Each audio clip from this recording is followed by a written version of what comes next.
Bonjour mes délicieux co-créateurs, c'est Lilou, je suis au Salon du Livre, en fait de Québec, hein, en pleine signature de livres avec mes voisins, et là je suis tombée en amour avec leurs livres. Alors il fallait qu'on passe ce petit moment ensemble, je crois. C'est absolument délicieux ce que vous avez fait. C'est beau, tu es prof à l'origine de yoga, tu fais toujours du yoga, et toi c'est toi qui as fait les dessins en fait. Ouais. Oui, je suis illustrateur, concepteur, et puis amoureux de la vie. C'est ça. Et comment vous est venue cette idée de faire ces beaux petits livres pour les enfants, pour les 4 ans? Mais moi, je regarde ça, il y a tellement d'amour, de joie qu'on a envie de les dévorer. On a même envie de les manger. Mon Dieu, comment ils sont mignons. Ça, je le conseille plus ou moins. Mais l'idée est venue du fait que nous, on a 3 enfants. Et on est des boulimiques de tout ce qui s'appelle croissance personnelle, philosophie de vie. Tu sais, on veut du bonheur, on en mange. Ça, on en mange, hein? Ça, on a le droit. Puis on voulait transmettre ça à nos enfants. On voulait vulgariser des concepts qui nous avaient fait du bien, comme la gratitude, le courage, la persévérance, etc. Oui, c'est ça. Je suis courageux, je suis patient. En fait, il y a tous ces petits livres pour les 3 à 7 ans. Ouais. Puis dans chaque petite histoire, c'est des jumeaux, philosophie, hein, mais c'est le petit jeu de mots prendre la vie avec philosophie. Ouais. Donc, il y a toujours un des 2 personnages qui rencontre un défi. Il y a un problème. Puis là, l'autre vient à sa rescousse, il vient l'aider. Fait que c'est un peu comme un coffre à outils avec des astuces de mieux-être. Ouais. Et j'aime bien en fait, ce qui m'a beaucoup plu aussi, c'est toutes ces positions, parce que tu es prof de yoga pour enfants. Oui. Oui. Et ça, c'est Petit Trésor. C'est l'histoire d'une petite huître qui n'est pas très jolie. Donc, elle se fait... toute mignonne, mais elle pleure, elle a les petits yeux. Comment tu as dessiné ça? C'est absolument chouchou. Merci. C'est gentil, merci. J'ai essayé je la voulais sympathique, attendrissante. Mais ses amis ne la voient pas comme ça. Ah oui, elle n'a pas de pattes. Elle n'a pas de pattes, elle ne peut pas nager, elle peut pas... sa coquille est toute bossue, pleine de craques, contrairement à la moule qui, elle, est toute luisante au soleil. Donc, elle se fait juger, elle se fait dire des bêtises, mais sa maman va lui apprendre que la vraie valeur d'une personne, souvent, elle est invisible pour les yeux. Et elle va sauver tout le peuple de l'océan avec son trésor caché. Et ensuite, on va imiter tous les personnages, les émotions, ce qui se passe dans l'histoire, mais en posture de yoga. Comment on arrive à incorporer ça ou penser à ça? Enfin, c'est sûr qu'en tant que prof de yoga, on y pense, mais il fallait déjà... C'était tout un monde pour réunir les deux. Moi, j'ai eu la chance de faire un cours avec une dame aux États-Unis qui s'appelle Sydney Solis. Puis elle a inventé le Storytime Yoga. J'ai été faire une formation avec elle. En fait, des fois, je fais encore des cours avec elle. Elle est extraordinaire, elle est très créative. Moi, j'ai été chercher ce que j'aimais dans ce qu'elle faisait, puis on l'a transformé pour faire ça. Et c'est la première fois que vous travaillez ensemble? Vous étiez déjà un couple ou vous êtes réunis quand le projet... Ça fait bientôt 17 ans que nous sommes ensemble. Nous avons tout quitté pour fonder 2 entreprises. On a une entreprise de design graphique et une entreprise d'édition parce qu'on ne voulait pas diluer le message. On sait, hein, des fois, on va voir une maison d'édition, ils vont nous exiger une certaine ligne à suivre. Et nous, c'était clair, on savait ce qu'on voulait le poursuivre. Alors, on a fondé notre maison d'édition pour être certain de garder le message pur comme on le voulait. Alors, on a Fabulous maintenant, qui est une maison d'édition à nous, où on laisse aller notre créativité au service des gens. Ça vous fait quoi d'être là au Salon du Livre de Québec? C'est fantastique. 1 an plus tard, tous ces nombreux livres qui sont sortis, c'est génial, non?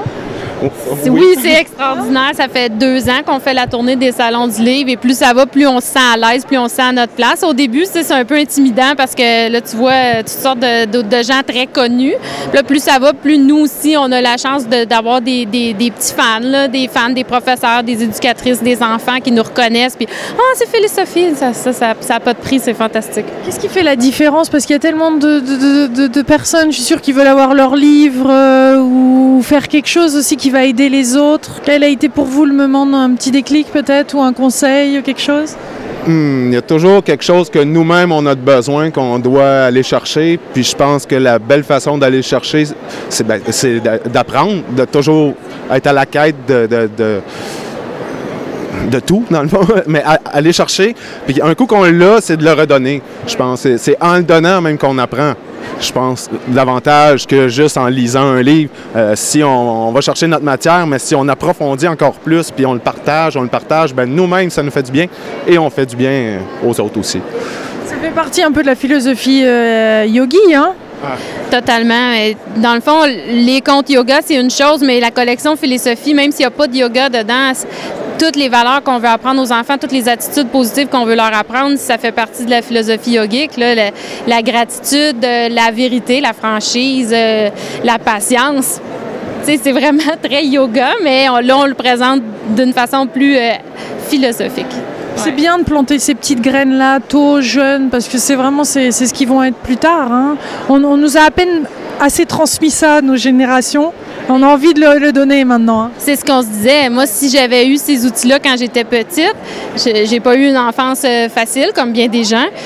Si j'avais eu ça, il me semble que j'aurais eu moins de difficultés à pousser droit. Là, mais en même temps, si ça avait été trop facile pour moi, j'aurais pas ressenti le besoin de faire ça. Fait que ce qui a été peut-être des défis pour moi quand j'étais petite, ben c'est devenu peut-être le moteur qui a fait. Je veux pas que mes enfants passent par là, eux aussi. Je veux pas que tous les enfants de la planète passent par là. Je veux leur donner des outils puis qu'ils se sentent plus forts, qu'ils grandissent en beauté.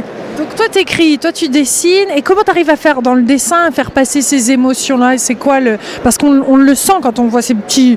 Je te dis, j'ai envie de les manger, là, mais c'est parce qu'ils sont absolument adorables. On a envie de leur prendre leurs petites joues, de les prendre dans ses bras. Comment tu arrives à faire passer autant d'émotions? L'expérience. Ouais. Je pense que je sais pas. C'est inné. C'est ton truc. Oui, c'est ça. Moi, je suis expert en image de marque dans la vie. J'ai un autre métier. Puis, je crée des noms pour des entreprises, des noms pour des produits. Je fais du packaging, du branding. Puis, c'est là qu'on travaille les valeurs, la mission, la vision. On travaille des choses d'intérieur profond. Puis, on a utilisé, en fait, nos forces. Pour faire des petits dessins, les simplifier le plus possible, mais passer le message aussi le plus possible. C'est là où on se rend compte que l'expérience et tout ce qu'on a appris avant et après quand on l'a au service, quand on le donne au service de quelque chose de plus grand, ça fait du bien. Moi je me vois en tant que directrice marketing quand j'ai perdu mon job, pareil après pouvoir l'utiliser pour mettre des vidéos sur internet, ça change toute la dimension, la créativité est multipliée. Hein. Et voilà. Écoute. Oui, des fois, on se demande pourquoi on fait quelque chose, puis on se rend compte qu'on ne le fait jamais pour rien. Tôt et tard, on l'utilise, on l'a dans notre sac à dos, on le ressort au bon moment, toujours. Oui, puis jamais rien qui arrive pour rien non plus, hein? Non. Regarde, on a une belle rencontre aujourd'hui. Vous habitez où au Québec? On est en Mauricie, nous. Oui, c'est entre Montréal et Québec. Donc, on n'est pas de la région. Près de la cabane au Canada, du lac Sakakami, le gros lac. Oui, c'est ça. Dans un beau coin. En tout cas, ravie de faire cette rencontre. Je suis ravie. Voilà, c'est mes voisins de signature, de dédicace. La vie nous a réunis au bon moment. Merci beaucoup et bon courage pour la suite. Hein. Merci. On vous fait plein de gros bisous, mes délicieux co-créateurs. Et les petits co-créateurs qui regardent, les petites pitchounes et pitchounettes qui me font des dessins des fois. On pense à vous. Gros bisous.